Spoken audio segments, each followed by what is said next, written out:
All right. Hello, everybody. Good afternoon.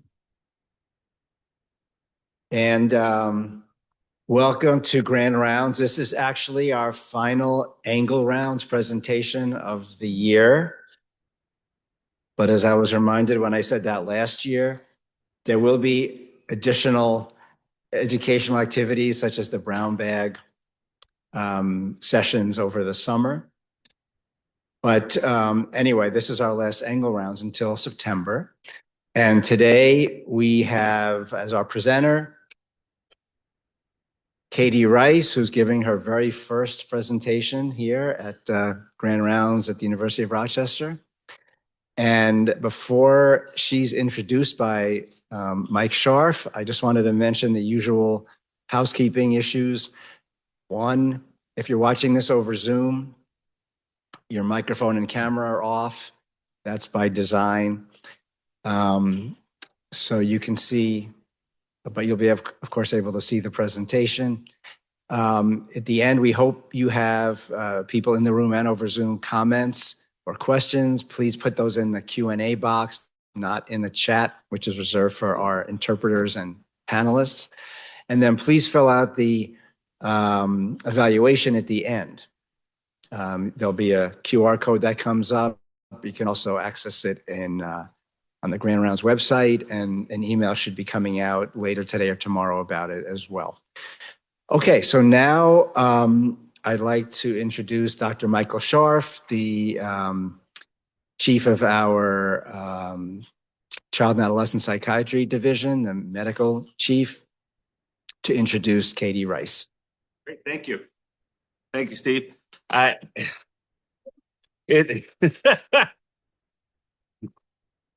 Great, thank you. It gives me great pleasure to introduce Dr. Katlyn Rice, goes by Katie. I'm sure multiple of us will refer to her as Katie. Pediatric psychologist who leads our integrated pediatric subspecialty care for our division. Katie's already really had an outstanding career.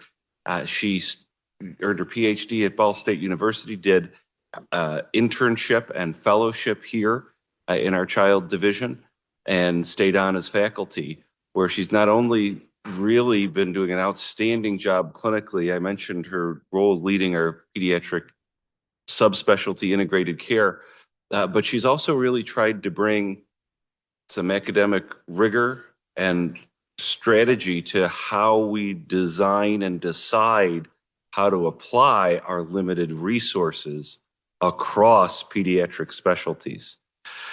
She currently has the rank of assistant professor, which I guess you can see on the slide, and also serves as the secretary to the Coalition for Psychology for the United Nations, which is very exciting to have her as faculty in our department serve in each of these roles. And what you're going to hear today is a little bit about bringing that logic and rigor to distribution of our limited resource. Katie.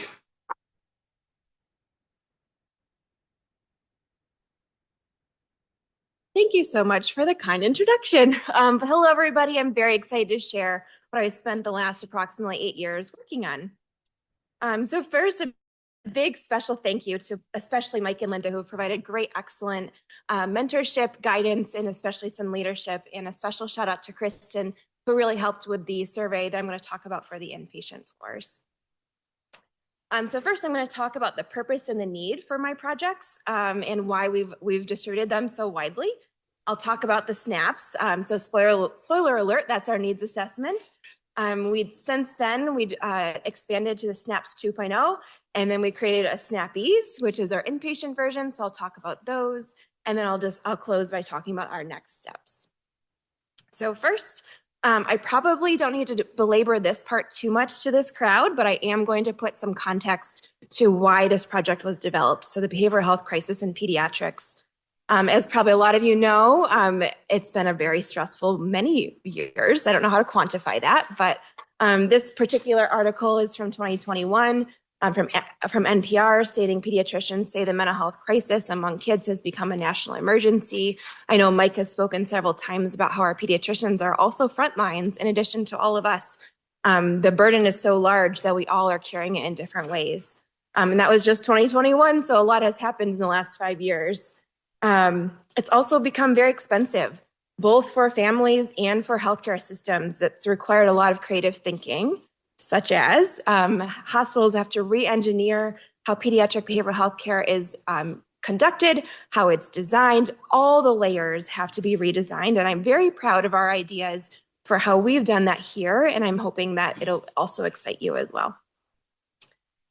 So to do that, this was the start of the project. We developed a needs assessment that we distributed across all ambulatory pediatrics.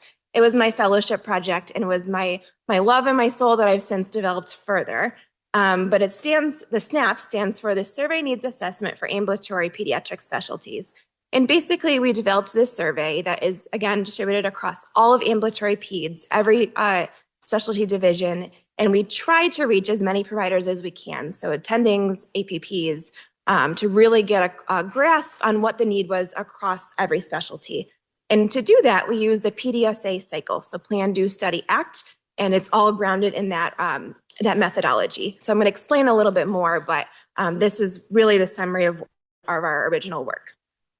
So this is just the PDSA cycle focused on our first round of the SNAAPS. So first, in the plan stage, we gathered stakeholder input and interest, including clinical, financial. Again, much thanks to Mike and Linda, who've done a lot of higher level leadership conversations. And we really gathered what is the need, how do we draft this survey? So that's what we did. We developed and drafted this survey, hopefully to be as applicable as possible. When I was in this stage, I was saying to many people, it was like bridging two different cultures. I was trying to capture what we wanted to capture on the mental health side, while also making sure we're addressing and we're asking the right questions that medical teams are going to need us to be asking. So there's a couple of renditions, did some pilot testing, and then we developed our survey. In the Do section, we administered it. We sent it around, as I said, to all ambulatory pediatrics across the whole institution. Specifically for specialty clinics. We also did a lot of encouragement, reminders, marketing for survey completion. I gave around some Smartie candies, put it in the workrooms, tried to make sure there was a QR code in every workroom across ambulatory pediatrics. I think it was open for about a month or so. And I didn't really say, actually, this was 2019. So we developed the survey in 2018 and then launched it in 2019. I'll say why that's important soon. For the study part, we analyzed the results, saw themes, looked at what information we were gathered, and we discussed the results with administrators broadly. In the ACT phase, we developed a plan to improve behavioral health integration, specifically where it was determined to be the most needed based on the data. And that's the key part that I'm so proud of this project, is we really use an evidence-based strategy to make sure that we were implementing very limited resources, both in terms of people, but also financially, where it was most needed first. So that was the first round of our PDSA, but we have since expanded. So here's the timeline. As I mentioned, this was my fellowship project, so it was developed in the late 2018, and we administered it in early 2019. I'm going to say the green box is about COVID. So lots of things happened. From my own life, I was hired as faculty 6 months before COVID hit. So I say I had a little head start, but then things changed very fast. We then were reflecting after we at least I got my feet underneath me again. And we developed the SNAAPS 2.0. So it was about 5 years from the first administration. Obviously, a lot happened in the world, also our country, as well as our community. We really felt like this is a time to redistribute the survey, see how things have changed, see what we need to do to address our very stressed healthcare system. So I updated it, modified it based on feedback from the first survey in early 2024, re-administered it in 2024, in approximately mid-2024. This, again, was all just for ambulatory. Obviously, we're also missing the inpatient teams who are also providing really important care. So we also worked on developing the inpatient version. I'll talk about what it stands for, but the SNAAPS was our inpatient version, similar to the other ambulatory one, but applied specifically to inpatient. So it was developed in the late 2024, administered in early 2025. Now, I also got married in 2023. and had a baby in 2025. And I'm a very proud lactating woman who was also working full-time, and I'm pumping. So lots of things have happened. But I'm going to go through each of the surveys to explain some of the data that I think is really cool, and I'm hoping that it will be very interesting to others as well. So again, we're going to jump right back to 2019 data first. The original SNAAPS, the survey needs assessment for ambulatory pediatric specialties. So first to stats, we had about a 50% response rate, which I was very proud of. That was apparently very high for this type of survey for this population of providers. So pretty good. About 25% of medical specialties did not have access to medical social work. So this is not our psychiatry team, but medical social work, which is actually, I'm concerned that's hard to manage. And interestingly, how to refer to and work with behavioral health providers was the most desired training topic. So we asked a bunch of different topics as suggestions. What do you want in what would help your group of teams? What do you want? And this is the highest training topic. So clearly some themes coming through already. We also asked, we thought up a bunch of different possible benefits to having embedded behavioral health in specialty clinics. As you can see on the x-axis, we just thought of a variety of them, and we asked how useful do you think this might be in your clinic? The y-axis is from strongly disagree at the bottom to very strongly agree at the top.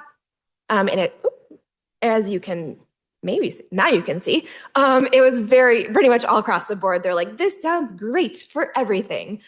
So there are several benefits of having embedded behavioral health across ped specialties. We also asked, so we did have a couple of clinicians working in specialty clinics already. So we asked those people in those clinics, what are the potential barriers for the currently embedded clinics? So as you can see here, here's the data, kind of similar y-axis here from 1 is not at all a barrier to 5 is a significant barrier. As you can see, there are some barriers, but they're hovering really around between not at all or slightly barrier. Those that do exist, so the barriers that do exist really indicate there is limited behavioral health availability. So specifically, availability of behavioral health is our highest here. Scheduling delay, not enough time. So again, speaking to, we want more. This is perhaps my favorite part of the data, but we came up with a list of different behavioral health conditions, concerns, topics, as you can see on the x-axis. And for each one of these, we asked providers, how much does this present in your clinics?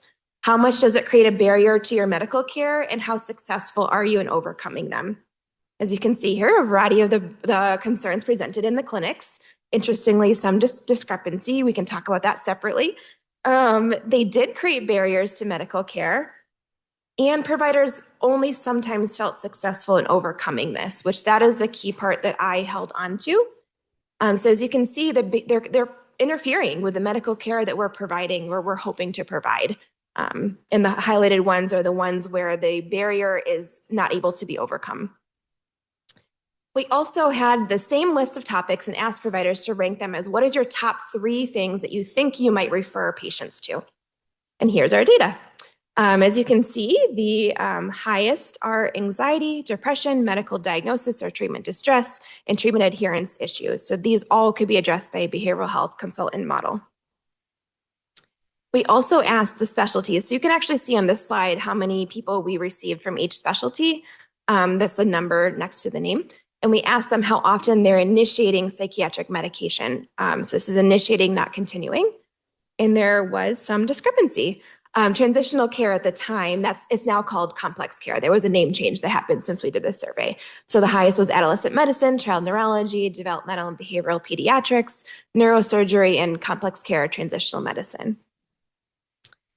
We also were asking every specialty, are they conducting behavioral health screening? Because I wanted to know, are we missing a large amount of concerns? And as you can see, there's actually a pretty big disparity for this as well. I mean, there's missed opportunities, as we all know in our division, in our life, there is actually quite a lot we're missing. And this is, again, remember 2019 data, it's before Promise actually was launched universally. And the other interesting part of this project is at the very end of the survey, I had optional comment boxes that people could answer if they wanted to. It was qualitative. I wasn't expecting much, but I wanted to make sure it was there if people wanted to talk. And I could probably do a whole separate qualitative analysis, which I have not done. Let me know if anyone's interested. But there was 70% of people actually took the time to write a response in these optional comment boxes. And of those, 73% spoke positively about wanting or needing more behavioral health in their clinic. Like they went out of their way to write something in the boxes after a fairly long survey. It was about like 10 or 15-minute survey. I got some feedback, but obviously a good response rate, so we did it anyways. And people were still writing. They are very strongly wanting more. There was only 15% said something negative in these boxes, but every single one of those people who said something even a little bit negative all referenced a lack of space. So I think this is also very telling as well. So because we got a lot of data, I didn't do any formal analyses, but I did lump them into general themes. So there's 3 themes. First is it increases access. It would decrease the stigma. Many parents want mental health for themselves or their kids, but it's just one more place to go, one more appointment, or their teen just refuses. If a mental health provider was in our clinic, it would be easier to get teens to engage and less of a burden on families who already have a multitude of appointments, which I thought was a very powerful quote. Improved efficiency. The behavioral health specialists in our clinic are crucial to our efficiency and the comprehensive care we can provide. Helps provide timely behavioral health care that our patients need, and it is difficult to find in an efficient, accessible, and convenient manner. And then finally, quality patient care. So engenders trust with families by showing them that comorbid concerns are being acknowledged and addressed. The mental health providers of our patients, their siblings, and our parents are staggering. I did not put those caps. That was how it was. It is a huge unmet need, and we desperately need a mental health expert embedded in some of our busier clinics. Thank you for doing this. I put PHO because that's actually, some of this data was actually used to actually create my own position. So we use this data, saw a very strong need in pediatric hematology and oncology, and that's actually where I'm working now because the need was that strong. So that was one outcome, and we've created many other positions as a result as well. So that was the SNAAPS. So again, that was 2019. All of that data was before COVID hit. So you can only imagine where we might be going. So what we did was we modified the survey. We did get some feedback. Again, it was, I say, bridging 2 cultures. Our mental health world is all the medical world. We don't always use the same language. We don't always see things from the same view. So I had to modify some things, and we developed the SNAAPS 2.0. It was somewhat similar. I'll show you that I kept some things the same to be able to compare. And this was again developed and administered in 2024. So for these stats, we had a 46% response rate, which again I was very proud about, 127 responses. And there was a little bit of a discrepancy here. There was those who had access to current embedded behavioral health had a 39% response rate versus those who did not. So specialties who did not had a 52% response rate. It's hard to draw too many conclusions here, but I'm wondering if it's perhaps those who did not have access to us maybe were more motivated and really wanted to make sure their voice was heard. That's a complete wonder, but I don't know that I'm wrong. And again, same thing, we did the optional comment box and 61% of people again responded in this. And of those responses, 44% specifically made a comment again about a need for more behavioral health. So the same thing was kind of happening as we saw before. We asked where patients are being referred for behavioral health concerns. So I broke this data down because there are some clinics who had an embedded provider, that's the yellow, and then there are some clinics who did not have access. So as you can see, those clinics that do have an embedded provider were using them. However, they were also referring elsewhere, which tells me that the need may be greater than is currently available that we currently had embedded in our clinics. There's also, as you can see, so PBHW is our outpatient, general outpatient services that maybe a lot of you are familiar with. I mean, we have, I think Linda said we have 24 satellites, so it's pretty large.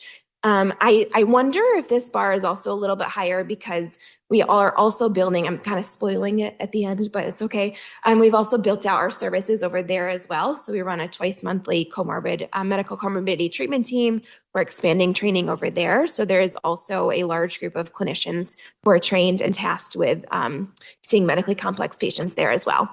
But as you can see, the need is large. I'm going to keep putting some quotes because they were very moving. So one really moving quote that I felt was, having an embedded provider will not only break down the very real barrier of identifying someone in the community who takes insurance and has availability, but inevitably expedites the work the work needed, which is best done between medical and mental health provider in close collaboration. We need this desperately. So I didn't modify any of that quote. That is directly what they're saying, and it speaks to me. I'm hoping it speaks to you as well. People were being very loud and clear that we need more collaboration. Again, we gave the same list of mental health topics, and we asked people again, what are your top 5 concerns that you think you might seek behavioral health consultation? And as you can see here is our data. These ones that are highlighted are the ones that were the highest from this 2024 data. So the highest was anxiety, medical diagnosis, treatment of distress, treatment adherence difficulties, challenges of patients' family members, which is broad, I realize, behavioral problems of the patient, and depression. So that's what specialties we're seeing. This is what I really, really would like you to help us with. Again, I'm going to put some more quotes in. So it'll be all in one place. It's a vital component of care. Reduce time to be seen. So people are speaking out. The top 5 concerns to seek behavior. So I compared this data to the 2019 data that we collected again before COVID. And in general, it was interesting. So I'm going to go back just for a second. So in general, these same trends were actually interestingly pretty similar to the 2019 data, which I thought was interesting because on the psychiatry side, we're all probably are thinking like, I can probably help with all of those things. I want to help. And, those concerns probably affect a lot of our patients. But it's interesting, the trends on where they think that they want to refer. Again, it's the perception, but coming from the medical team was actually pretty similar. The places that have increased in need, so meaning we want this more than what we rated was helpful or what we needed in 2019, was challenges with patients' family members. So family members being stressed. I think if I did this again, I might phrase that differently, but I wanted to use consistent language from 2019. So that's just a side note. But this just means parents are stressed, as we know. Anxiety, medical diagnosis and treatment distress, behavioral challenges, and sleep difficulties. So all of these concerns were rated as even more of something I need help with in 2024 compared to 2019. Please send reinforcements. We need help. That was another quote too, which is pretty, I'm just going to pause for a second. That's a pretty strong quote and a pretty strong language that people were using. I joke that sometimes it was just a little bit of a soapbox, like there was lots and lots of opinions, which I'm very grateful for, but people are very, very strongly phrasing asks for help. It helps getting distant patients into local mental health services and serves as a liaison and resource regarding chronic disease considerations for these local services. So as we know, we're a hub for a large catchment area, and we have a lot of really unique specialty and services that we can offer. And since now that we have telehealth, we can also offer the expertise to larger populations. But we also want to make sure that we're being a liaison and resource to other services, in my opinion, that maybe be closer to home. So I thought this quote kind of addresses both of those things here. We will make it work. I forgot, that's one of my other favorite quotes. There was a lot of this. It was like, we understand there's barriers, space being a large one of them, but we will find a way. And that's what people were saying over and over again, which I appreciate. So again, this is the similar data, similar question that we asked in 2019 that I purposely kept the same language because I really wanted to see, are we able to overcome the barriers more or less than 2019? So just to orient you, similar topics on the x-axis with a variety of mental health topics that we might be able to be useful for. I did ask them for how much does it present to your clinic. I'm not showing it to you here just to make the slide a little cleaner. And again, we asked for every topic, how much does this create a barrier to your medical care? And then that's the yellow. And then also, how successful are you as a medical provider in overcoming that barrier to serve your patients? And as you can see here, without showing you any more, there was a lot of discrepancy here. So again, behavioral health concerns did present barriers to medical care. And the important part is medical teams only sometimes feel success in overcoming them. So to orient you on the y-axis, the 3 is about only sometimes, which is sad to me. We want all of our teams to be successful. I think that's a shared goal across many systems, and they're only sometimes able to overcome it. I'm just going to tangent here just for a second that I don't want to forget to say this, is the other part that I didn't really plan or intend this to be an outcome is this type of survey also got at the wellness and the stress level of our providers. That wasn't really our intended thing to gather or to speak to, but we were able to capture that data. And I think this is one slide that really shows you that here as well. Our med teams are stressed, and we might be able to be helpful for that. So I ran just quick tests in all of these places where there are the stars. There's a significant difference between the barrier and the success. So those are real differences. I crossed out the ones that were not, but to make it easier. And interestingly, the only topic that providers are feeling able to overcome the barrier is pain management. So shout out to our GCH has a pain committee. I was on it at one point, but not anymore, but they're doing awesome work. And I think this data speaks to the great work that they're doing. It's a large multidisciplinary committee doing lots of creative thinking about how to address pain GCH wide. And that actually showed in our data. That is a barrier that actually it's the only one that they were able to overcome. And it also was less of a barrier in 2024 compared to 2019. So it doesn't mean that patients are having less pain. It means our med teams are feeling more confident in being able to overcome it.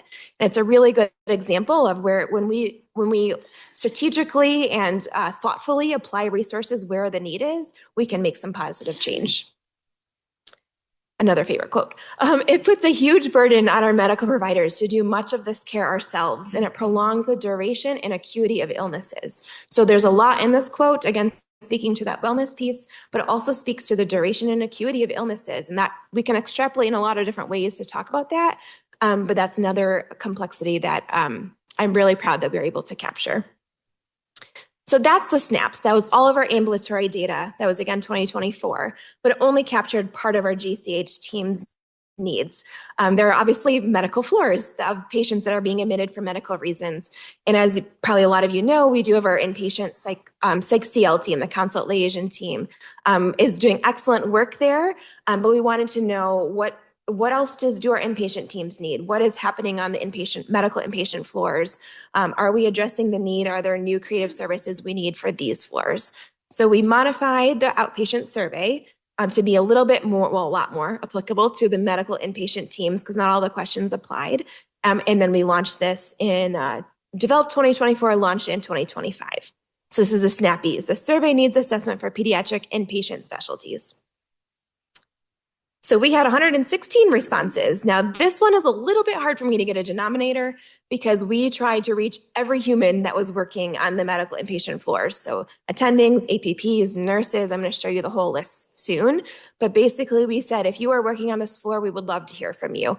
But that included those who are work only on inpatient floors, so like hospital medicine, but it also included those who are consulting providers. So for instance, specialty providers who are mostly in the ambulatory setting, but maybe have rotations a week or two inpatient, and it included them as well. So it's a little bit hard to know. They're really, I'm going to say it's maybe impossible to get a true denominator, but we got 116 responses. And I'll show you more what that was in a minute.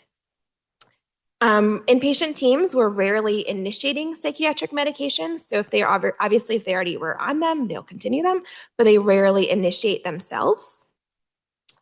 And most are referring to pediatric behavioral health and wellness or ambulatory outpatient services. But interestingly, only 8% was familiar with the work queue, which I don't know what to make about.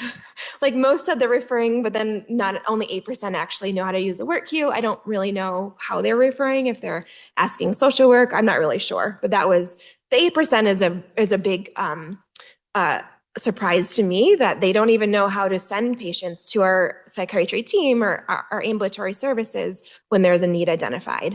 And I'm also going to pause here and just, I forgot to say too, that I'm presenting the data at large. So there is some nuance whenever you look at the data specifically for a specialty or for a floor.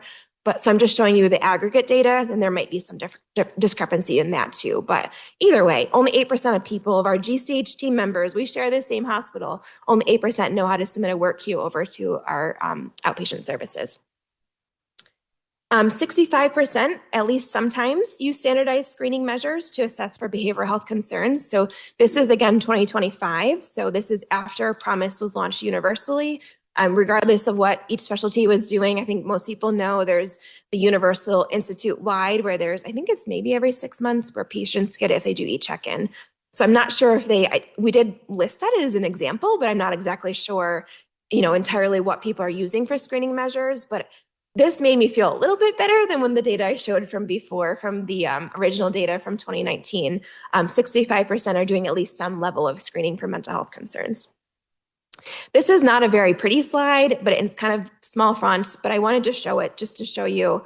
We did get a variety of responses across the floors from NICU, 6 North, 6 South, all the floors. But we also got some from surgical suite, consulting providers, primary providers, and then some people wrote other. All the people who wrote other gave me like an explanation of like, I do both or what may be.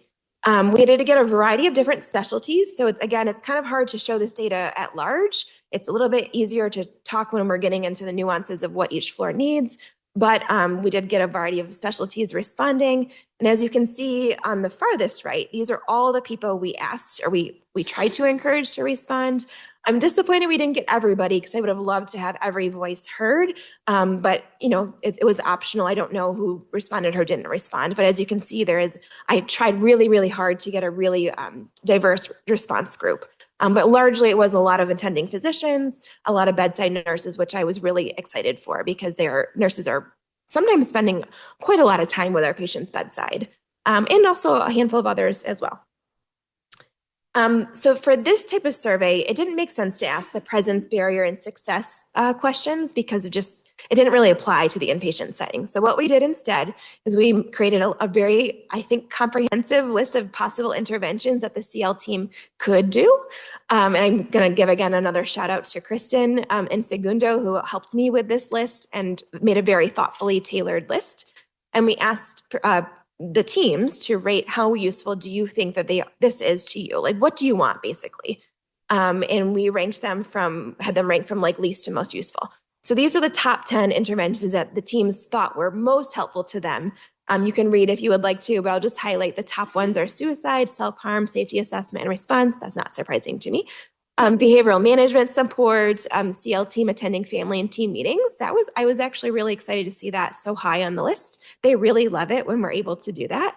Mental health support for parents, that was also high on the list. I'm not surprised. Probably not a lot of you are either. And then you can see the rest here. So these were the top perceived useful interventions. And then the bottom interventions, I'm going to do a caveat for the number 2 and 3, but these are the least perceived useful interventions. I think we could still be useful for them, but these were when they have to pick, what do you most want? These were ranked as maybe the not as common ones. I'm going to put a caveat for these two because this is again the aggregate data. There is probably a discrepancy if you look at like the entire 8th floor for the floor that mostly sees patients who struggle with eating disorders. So this is, not every floor is going to be focusing as much on these topics. So that's a kind of a pretty big caveat here. However, this is, as at large, this is what we're ranked as the 10 least perceived useful interventions. And I forgot to say, but number 1 is meaning like the least useful. Motivational interviewing, I don't know. Maybe they feel confident. I'm not really sure. But these are the intervention list. Again, we did provide that optional comment box because it was so important. And there was a general theme of wishing there was more FTE support for the child CL team. This first quote I wanted to highlight as a bidirectional need. So we, medical providers, need to see behavioral health as more of an integrated part of patient care than a separate thing that we deal with when the situation gets particularly bad. So that I reflect on this as it's bidirectional. It's not just we need more of you. It's also we need to reflect on our own practice as a med team and how do we all work together to provide the true biopsychosocial care. The communication from and evaluations by the Peds Psych Consult team have been phenomenal, which I loved that. There's a strong need for more support for patients with functional neurological disorders, or F&D, and this is in progress. I'm excited for Dr. Angela Santi, who is with us today. We'll be starting soon, August 1st, with an almost full FTE to our child neurology team because this was so very loud in our survey. They really, really, really, really needed it like yesterday. And so we are going to provide it in a couple of weeks. Not yesterday, but actually I should say Angela's already actually working in child neurology for her fellowship this year. And that's one really, concrete outcome of this survey is where we heard them and we are doing it.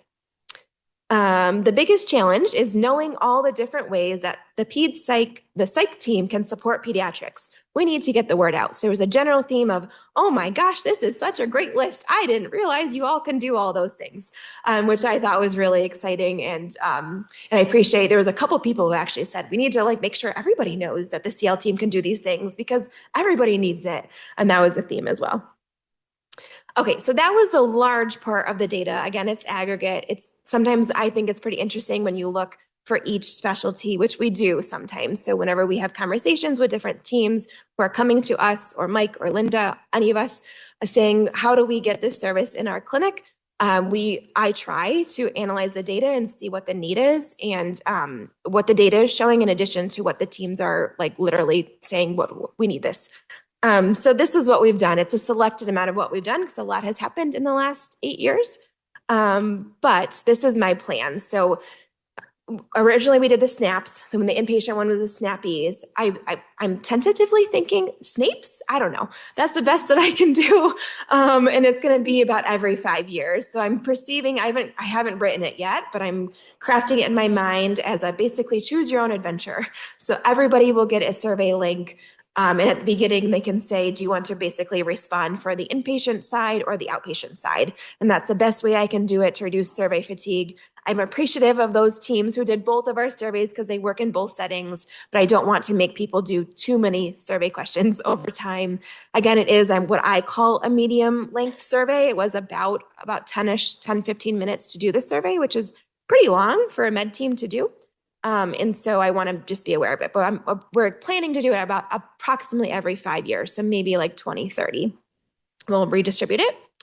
And then I just put an ongoing leadership conversation. So I'm trying to increase pediatric psychology FTE. Again, there is a strong need. I'm going to reference back to one of my original slides about how hospitals grew up to be thinking very creatively. It's not always necessarily just plopping a clinician in a clinic. It sometimes is, I've made a handout for audiology for the misophonia population. I've done lots of different creative thinking, and it's not just, have to hire more, although that would be great. But it's how do we really make this strategic and how do we really address the need with evidence-based data, using the data. We also are working really, really hard to expand our master's prepared therapists and working in our pediatric specialties, and also as a skill in general. So we do have a clinical social worker who's working in pediatric allergy, which we are very excited for. In fact, being talked about, the OMH clinic so she's working actually at our South Ave location before I get in trouble. But it's going in front of OMH tomorrow, so fingers crossed for us. We're very, very excited about that. It's a very strong need, and we're really excited to get her over there once we get approved. I'm going to will that into the universe. But yes, so we're expanding, and we're also offering lots of trainings through our outpatient clinic to make sure that everybody who is interested in working with these populations can feel confident and are doing it in an evidence-based way. We're also trying to continue to expand and train trainees. That could be from master's prepared therapists all the way up to our interns and fellows and getting them involved. Our pediatric GI psychologist has a didactic that she runs that she involves trainees, which is, again, something else that we developed as a result of the data. And then just continued consultation and training. So sometimes clinics just want, we had a request to, can you just do a training for our nurses? We really would like some behavioral strategies to help our nurses. And then there's a need for, at the National Kidney Foundation conference, can you come talk to us? This is probably a good time to talk about behavioral strategies for patients who are going through kidney transplant, things like that. So we're doing unique consultation and training. And I have a lot to publish. So if anyone really loves to write, let me know. We got to publish the SNAAPS 2.0, the SNAAPs. I want to eventually publish the SNAAPs. We want to publish the process and the data. So if you're loving this, let me know. I'm happy to partner. And there's other things that we're doing, but this is the general summary of what we've done. And this, I'm going to do a nod to Mike Scharf that he originally has said a version of this, that we share a dream that every specialty has access to behavioral services specifically best fit for their needs. So again, we don't have, it's not realistic to put a therapist in every single place. Like that's not going to actually necessarily probably address the need, although it does help. But we want to make sure that we're placing people strategically where the need is greatest and specifically doing the things that are identified as the highest level of need. And that's my dream too. So just to wrap up, I actually forgot one, but these are the institutions that I either have talked to or I've heard are using the SNAAPS. So again, I've only published the SNAAPS so far. And these are places who are also, they thought it was cool too, and they're doing it at their institutions as well. I forgot, I think it's Kansas City Mercy, I think, is also doing it as well. So the word is spreading. People are also excited and realizing this is a pretty useful tool because we're all struggling with similar themes. My references, and that's the end. So I'm really excited to hear from questions.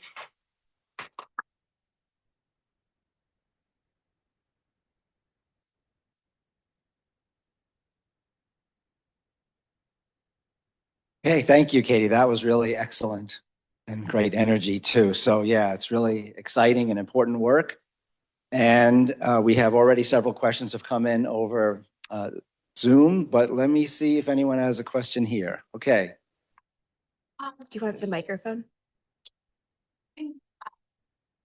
For our Zoom friends. Oh, yeah. Thank you. Hi. So thank you, Katie, very much for that presentation. This is fun stuff. So I saw a theme, you had a lot of themes that kind of recurred, but especially around struggles with family members, the parents of kiddos, and I assume that's ubiquitous across pediatrics at times that there's that challenge. I was curious on a couple levels to learn more about that. You know, does it seem more about like reticence to engage in behavioral services at a time where there's like maybe such an acute medical issue? They feel like this is not the time, using my little air quotes here. Is it perception of parental, maybe mental health struggles as well, and how that might interfere? And maybe just general thoughts on what you see as directions of how to kind of target a family system in a climate where it's really challenging to say, well, this is the patient, this is the payer, and how do we kind of get that whole family system the support that they need? Yeah, thank you. That's a great question and one that we think very thoughtfully about. I remember we were actually thinking of this pretty carefully whenever we were developing our inpatient survey, because this is a pretty strong theme for our inpatient families. It's hard to be inpatient medically. Sometimes some of our families are there for months at times. And it's like, I had one family tell me it's like a jail cell sometimes. We love our providers here, but I literally feel like I'm in jail and I can't leave and my baby is so sick. And so it gives me goosebumps thinking about some of those conversations I've had. So the short answer to a complicated question is we don't have super specific data to know exactly what the need is. That is one way we had to be very careful about not making too many questions. But what I can possibly extrapolate is parents are stressed, as we know. And so we didn't ask about like, do parents need mental health services themselves? But there was some comments about like, can we just provide parenting support? And we do that. I'm sure like probably the whole group knows this, that we do incorporate parent level training in interventions in our outpatient services. And we've actually expanded that. I'm looking at Linda, but we have had, I don't know how many groups we've expanded in outpatient, but a lot more parent-led groups because the need is strongly. So I don't know that I'm answering you directly because we don't have very specific data to it, and it could be a lot of things. Okay, so let's take a question from a Zoom attendee. It's interesting that the intervention list notes that compliance and adherence as #1 priority and motivational interviewing as the least. MI is the best way to engage patients and enlist their voice and their input in a process that requires them to be the driver. Would you comment on this discrepancy and if you have any thoughts? That's a great question. Yes, it's hard to know because again, we're just getting all of this data is perception. So it's what the med teams are perceiving as a problem. So I have to kind of couch all the data. It's not like we're extracting data from the charts or asking families directly. But I would imagine, I'm going to take a little guess that maybe our med teams maybe feel more confident and comfortable in doing MI. I know I mentioned in hematology and oncology, and I know our teams, like, they've talked about feeling more confident, and I just wonder if that's the case. So it may not be that it's not useful. It just might be like, okay, I feel confident about this and I'm able to do it myself. I'm kind of trying to remember which slide this was, but I did see a similar theme about some of the more medically based topics were not as rated as high of a barrier. I'm wondering if that's because they're already incorporating that into their regular visits, and so they don't really need necessarily us to help them because they're able to do it. That makes sense? Just a quick note, Katie, to that question. I do wonder too if it's more like the inpatient focus is different from the ambulatory focus. So Yeah. on the inpatient side, the clinical teams may not be as invested in learning MI, in part because they see their goal as being sort of specific to that environment. I mean, it's probably true for every acute care environment compared to the ambulatory care. The other thing I was going to mention, this is exciting work. I just want to start with that. And it's great that there's uptake from other institutions. Probably with the exception of the hospitalists, most of the providers who are completing your inpatient survey have outpatient clinic. Yeah. And so when you think about your SNAAPS in 2030 or whenever it's coming, it might actually still be useful for people to answer for both settings. What they need for an inpatient management plan and what they will need sort of for the duration once a kid is discharged could look very different, but they probably traverse both arenas. Yeah, thank you for saying that. I do agree. There was a little stress about how many questions we had at the beginning. And so that was partly, but we haven't like totally solidified. So I appreciate that. And well, I guess to bring us full circle, we continue our PDSA cycle. And so we will likely have more conversations with pediatric leadership about what they want, what they feel like their teams could do or what we should modify. So I appreciate that too.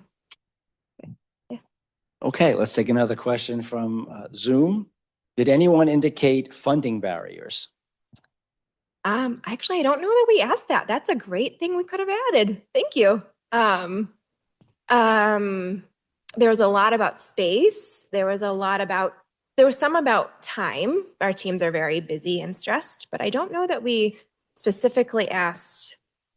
I guess I don't know if that means like funding in terms of like funding a position or funding, I don't know, a grants or so. I guess we didn't ask specifically, but I imagine it is probably a barrier.